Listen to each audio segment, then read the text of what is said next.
bao là chính tè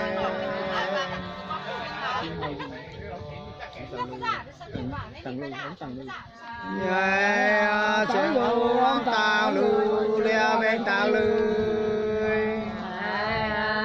bên ai nhà có cha thiên đạo mà cứ tình pa nhà thì nhà tôi này mà lẽ cái này mời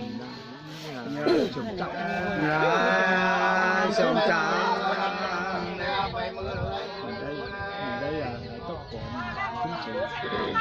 nhai mình đại tay tôi là con nữ chim chữ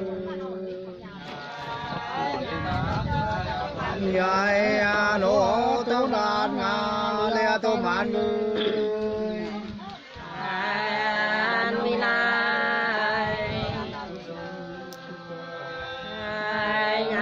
sơ mình ai ơi vô trụ nhà bà phan ta nhồi mưa này miền đại na phải là phải đại bè nhai toàn ai ba dương ba dương ơi anh đại sư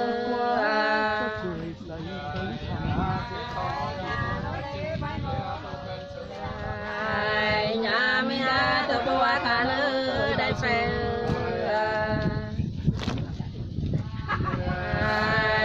cháu ơi cháu làm đi đi lên đây của chú kia mà thấy của chú này này chú uống lắm mời cháu mà đi phải chú mời cháu nhưng mà ai bảo cháu được thì cháu cứ chấp nhận chứ sống trả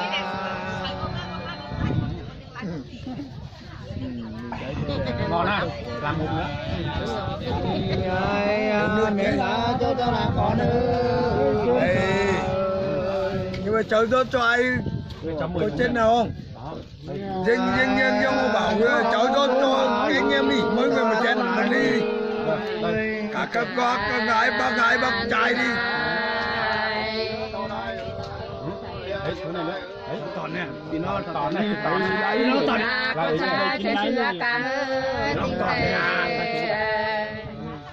tuy nhiên là cháu nha cháu lại còn quay được nhiều video nhá. Chúc cháu như là quay được nhiều. Chúc các chú hát hay. Nhỏi mơ ngày nó tí ra bé đã thả mưa cuốn mà xuống hát một tí đi. Xuống hát một tí đi. nên bán ra bị chữ lẽ ra bị chữ tôi sai nhà nên bán tôi này ác ơi bố về nhà bố về tôi lũ nhớ lẽ tôi là nhớ cha tì có mình ban rồi bạn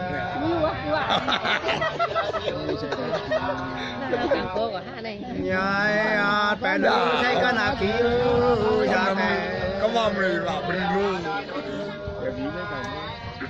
nhai kéo về phải tạo nữ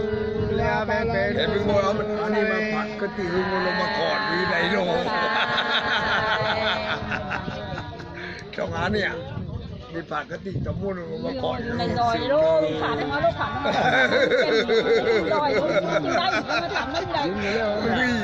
mi mà hút về ngồi chính ngồi cả ngồi với tôi nhỉ bạn án đi bạn ký vào ngồi đi bạn ký vào đi nhà nên ba tôi này ngồi với ông về mình có một đứa tôi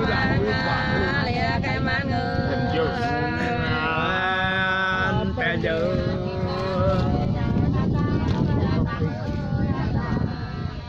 người cô khảo bé mai là cơn ơi van mà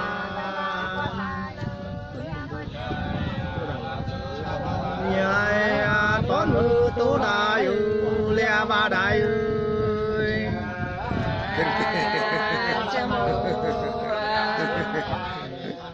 bạn đi bạn ngoài đi bạn phản của bạn coi như cô phao à cứ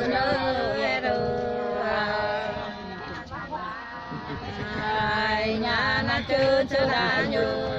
bạn bạn suy nghĩ đâu chính bạn kia bạn kiaนี่มีเป็นbạnหลายแล้วงงกันจังเลยเจ้าตอนนี้bạnนัก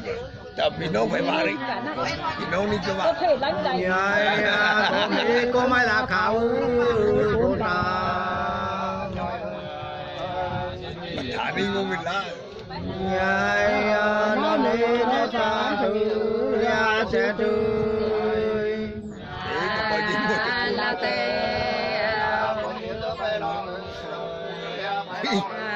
ban này cứ bình tĩnh mi mà nhà ta la ma sầu hao lea ma tiêu mày luôn bây giờ để lão của má đấy lão của mày đấy bà lão cũng này nè đầu cái bà mà người nhà mình cái tao là cả chứ con người các chú hết cảm đã lấy hết cảm dưới mày đi nè kia đi còn vẫn làm lắm nhà đi xa tên sao mà số mơ cứ bình tĩnh mẹ cô cả cô đấy hủ cô cả đi mà đi tay ngoài nông đấy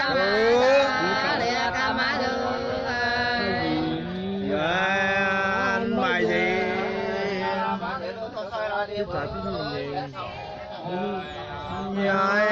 tiếng xa tiếng nhà nghe người buồn tiếng phải thầy để thẩm ra nên đã để cảm đã để cảm dưới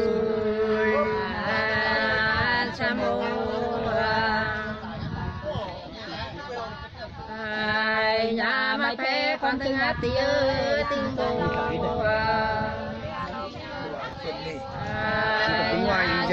sao lù nhớ lìa đôi lá nhớ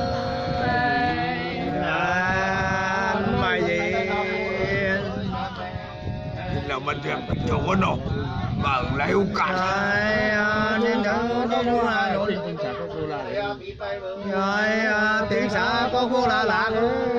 nghe được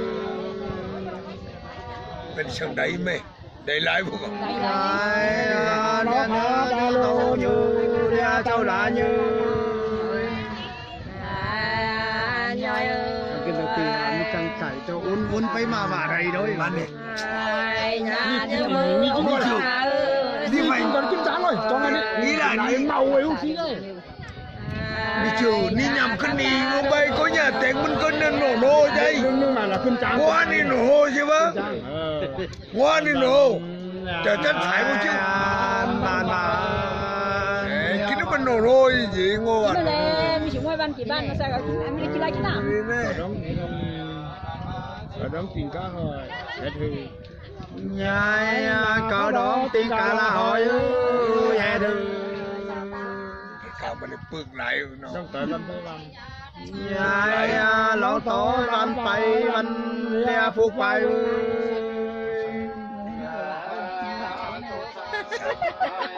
cân kia mà sao mới bẹo quá đi mình chịu bơ ban đi cái chỗ này ngồi kia nữa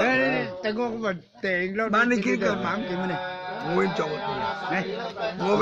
ngồi về chịu à mà ngồi được bơ mày một chín đâu thế đi tiền chỉ năm còn nè thằng đi lãnh đạo ban kia đi nhỏ rồi mình vào mình vốn phá say à chả đi tôi say chị rồi bé nữ tôi say là chiều già hư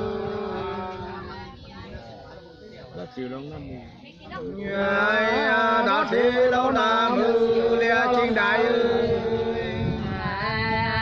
nhoi ơi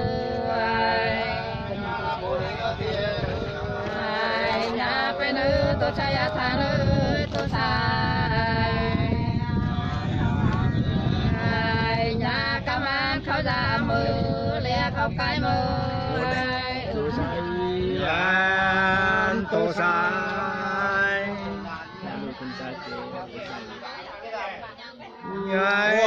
sao có cái nào kéo vào để hỏi nát đấy thì đâu bà tế mẹ sao chú lia lắm phản thư em đi đây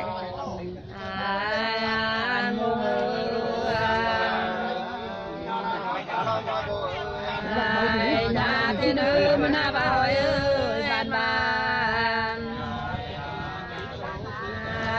nhà cái tôi đôi lô nhớ lẽ đôi lá nhớ nhỏ bà đi chứ bà ơi bà mà bị dễ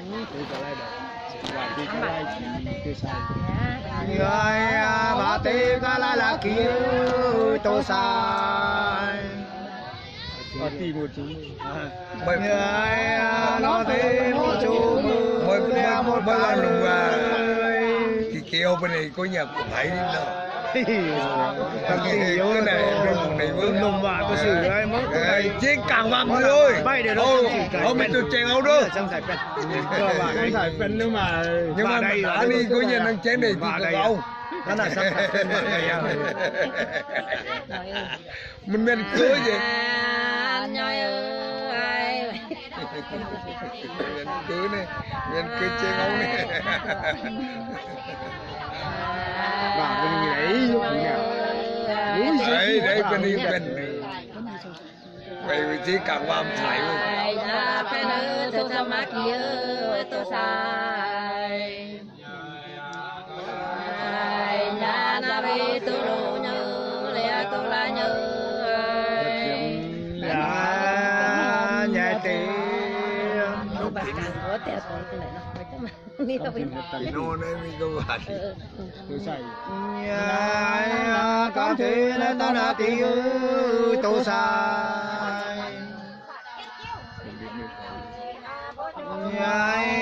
trẻ đến nếu cao lưng em yêu kỳ tôi sai nhà tôi sư lòng na nam ơi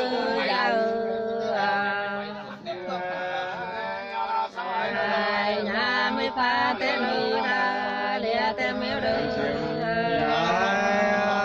nhà thuê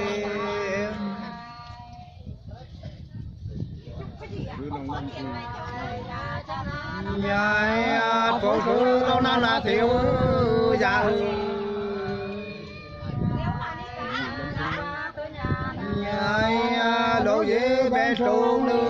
lia bé chào nữ sư mô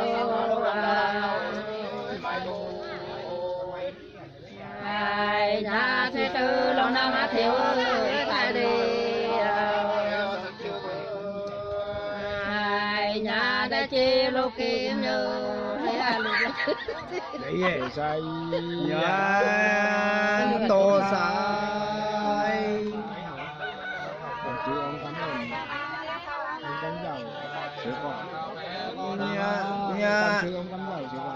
nhà nó còn thương các bà giàu mưa chưa con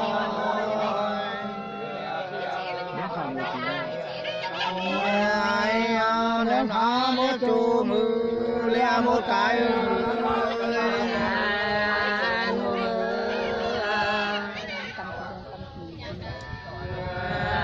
nhà cam sơ cam má chia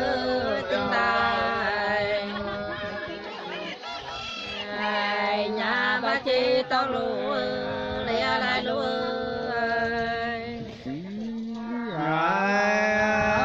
dễ thì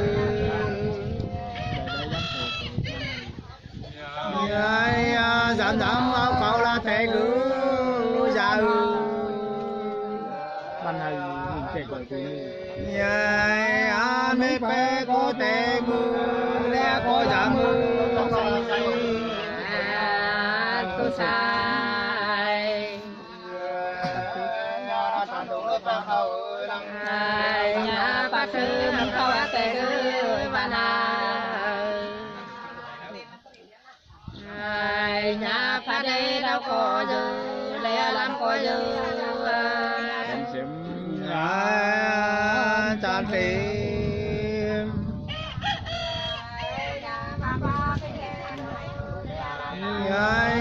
thế thứ nó có là cao hòn ra bồ lì ăn cổ mù bồ lì ăn cổ mù lì ăn chính đại ơi tu sai nhà thế sư có tin đã nữ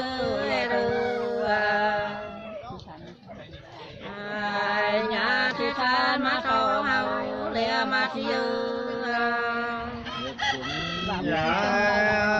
nhà chị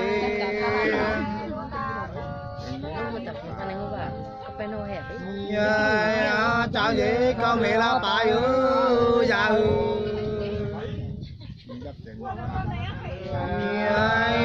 mẹ đã té mẹ đã đi trên đại tu sai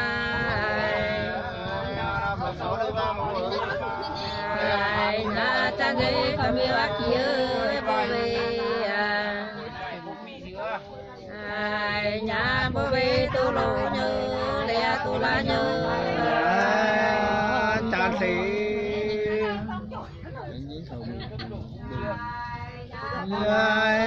chào gì con mẹ là phụ nữ bùi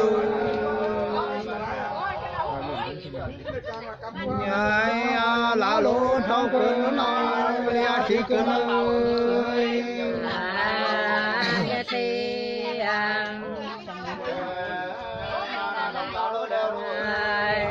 cha gì con biết bác cô nữ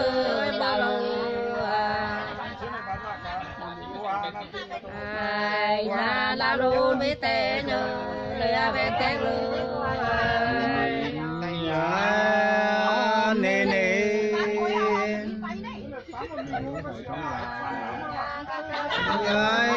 là lũ khai tròn là lại dạ hoài mình đẹp lòng mà xây đi mua lòng chứ lòng gì lòng làm gì nhà đó là tiền lìa làm ba đi từ lòng mà xây kinh chứ kinh vậy đó kinh lại là mua sắm kinh má lòng cái này à nữ cao đó sao cái sụp bàn này có con tàu nhà ba đã có cao lưng lẽ có chiều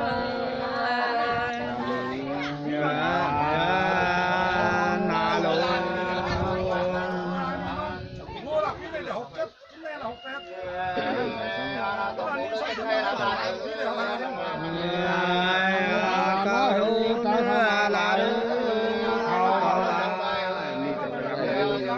tục anh dòng bây giờ em đã nước phải vào từ hắn dòng là như vậy rồi đấy tục bạc đồng em đã vào nó chữ nhà biết chữ đi từ kinh long mà đấy có tập kinh gì với đây mà một long chứ long đi năm long xong lúc tình nhà ba đây đâu có như lẽ đều có như xin ai mình thọ phải đền là không lường nãy thọ phải đền là nào lòng lường cái nào cái nữa cái nào bé nữ leo bà ơi cái bên nào cho nên cái salon mà vậy vả vấn đề ăn hiếu hẹp lắm nhà ca chế bố sang ngã thổ nữ mùa nữ nhà ba na con cà lừa ca chiếu như bà học người ta cân bạn nè như bà này đây là cái trọng nam giá này trường hợp bà thích vào mình để nó máy tăng lăng tô năng làm gì như đã thả cái tài phạt này nát đấy nó chỉ lâu nhòi mở cái này phải mở miêu là chú chiều này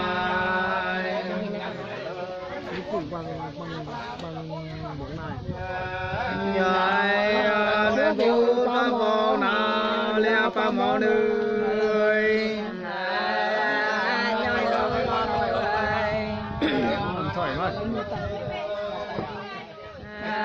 na phải mơ bang tia ba ơi ra phải nhà than khô ca la lẽ ba la tràn xiêm phải mơ pa mơ là dù trên châu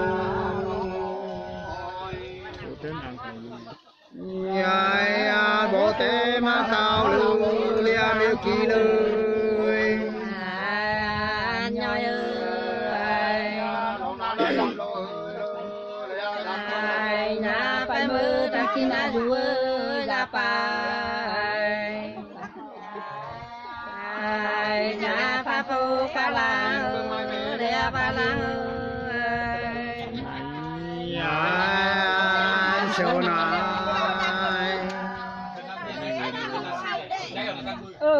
mưa đấy phải mơ hơn vô là làng ơi bàn mà xin con mình ở lư đấy xin pa mơ khao lư lia miêu kỳ lời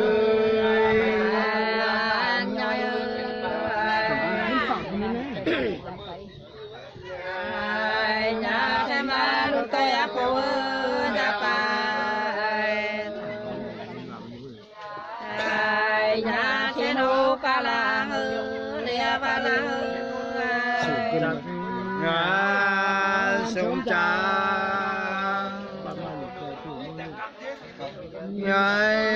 đoàn má lúc tôi là phối mọi lù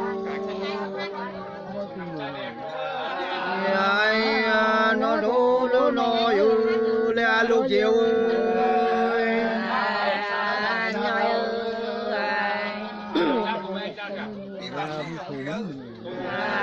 na phải mơ mi ơi na la ra phải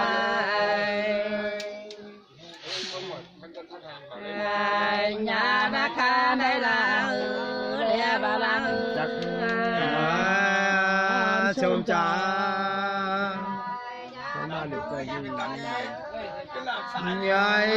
tàn má lúc tôi là mẹ nhang đài cậu chỉ khâu tu mà leo khâu tu mươi đây về nhà khâu chỉ mới là kia ăn lô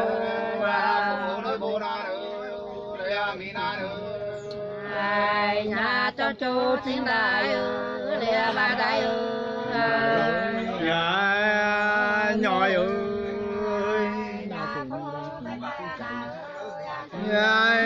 na chỗ mi lang là kia tu cài cậu chế tu đại lìa ba đại nhoi nhà xem mà lúc tôi đã phụ đại thư nhà na tu na ba lìa na bi sông trà na chỗ mi lang kia là chủ đi đang là chỗ mi lăng là kia mọi tình sống kia đi mà xí ấy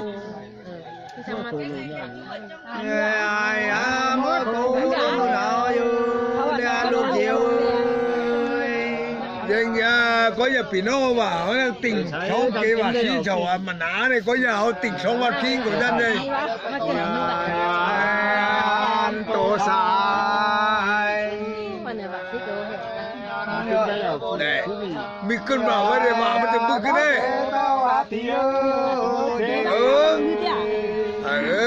cả các kiểu bên này vì nó cả cái bên này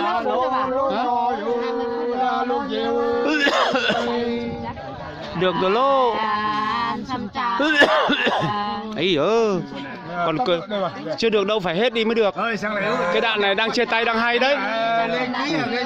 Tiên sinh ạ. Tiên sinh thế này. Để ba người ở đây xem cái một vài cái. Vâng, ấy còn trên tay còn lâu. Tổ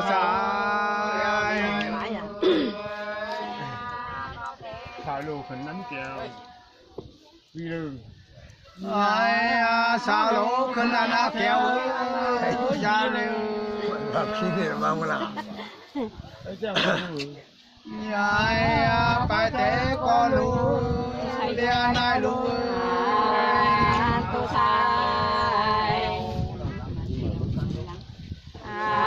nhà phụ trợ khấn ăn kéo đi lại nhà tôi theo má tiêu rồi để mà coi như chán xì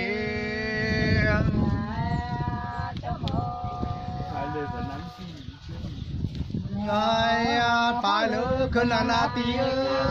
chỉ mi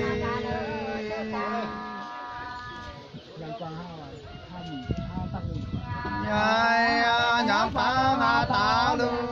leo tàng luôn xưa này nhà phải mơ cái nát nát đi ơi cái nhà lên lên mi rú nhớ để vì lại nhớ như vậy xong trái đã bà thôn mới như này thôn đấy thôn đây leo đây bạn mơ sáng lăng là tỏi ơi bạn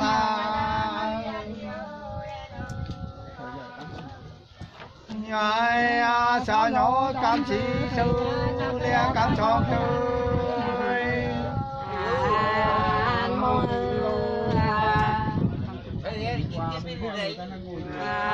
nhà bác cứ cam đây chị ơi sư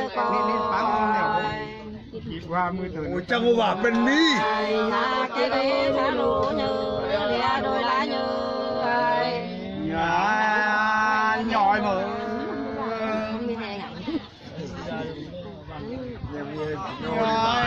bà mơ ra nó mà leo bà học mình để nhìn nhung sẽ chắc chứ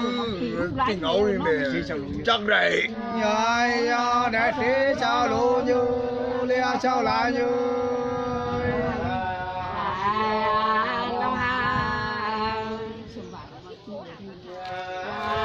nhà trong ba luôn mà lá phía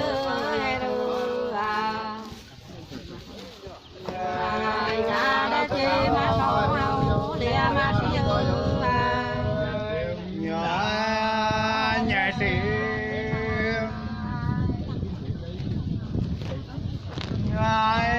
đại kế tem đây là chú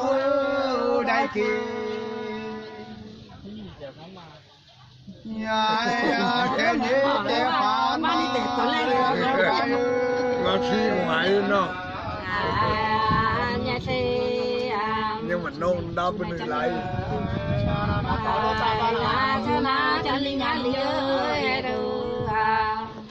Dubai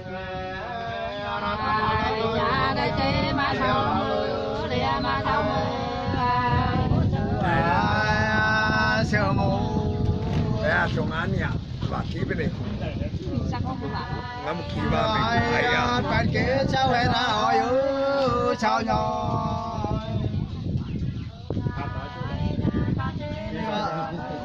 Ai kế to tu đại leo ba đại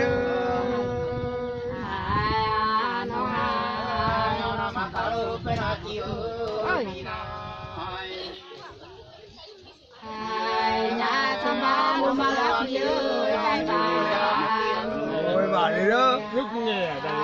bà xuống mà. Đi bên đèo đâu có bảo được khi về khẩu nó bảo bên hư. Anh mãi bà.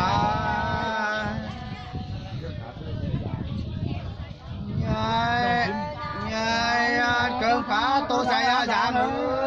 lòng thì. Cái đi sao như vậy này. Nhai cái đi sao đủ như đi sao lại như. Nhưng phải được. Nhoi ơi.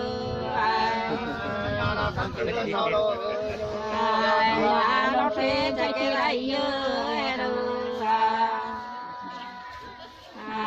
nhà cá xe đây mẹ nhớ lẹ đôi lá nhớ anh lòm pa nhai cá kéo chỉ cá là kéo ơi bà na ai đã kéo lúc nào lẹ xin ai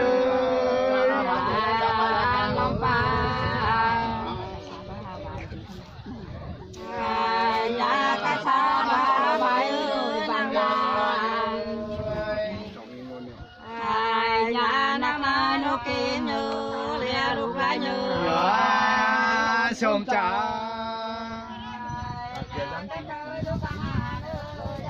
ai cá kéo trên này ơi thì ai cá phá mai bộ bằng về đi bơi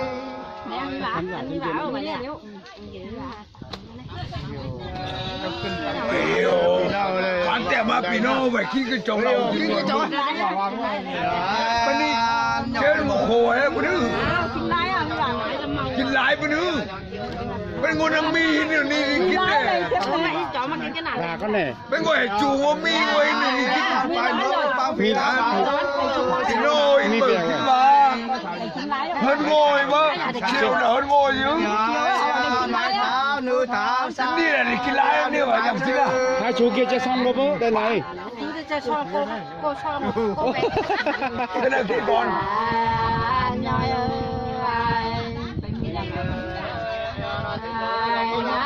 Đang là khi nhầm lỗ lọ.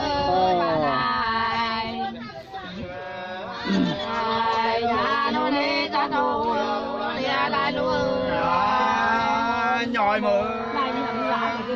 Đấy. Bà thằng đâm đi. phải đủ ra gì nữa chưa không kiếm kinh năm tháng ai đã phê chính lại lão đại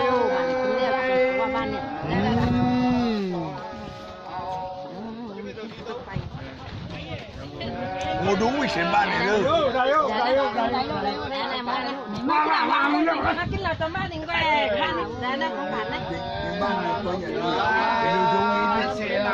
Tại nhà chị lộc của ba nịnh cái nào nó mà cái nào nó mà này tại đi phim bản nó mà nó ngồi trong quá nhiều đấy à nó mà leo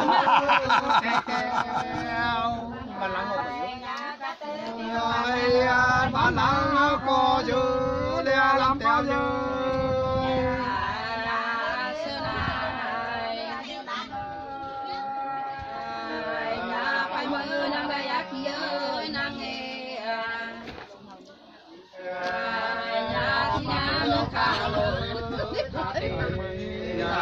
bà để nói mà lên cái gì cũng gì phải mơ tôi chạy ai cô nữa ra luôn bà gì Vả thế.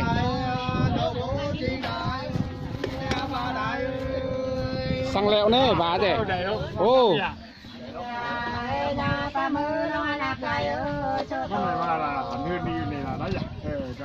Đấy là lộ. đây sống với nhà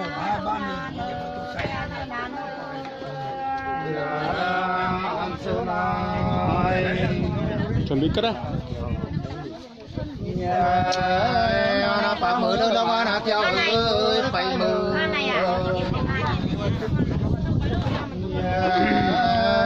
Cái nam nơi bồ lòng ơi, đây mi lòng ơi.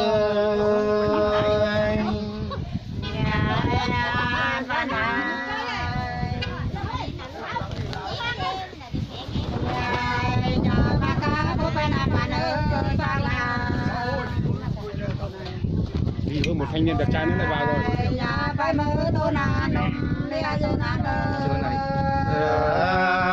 Sơn này nó phải mở đôi bố cái đá khao ơi văn man đi vào hát một tí đi nó chỉ nghĩ đôi tơ phao ơi từng khi ơi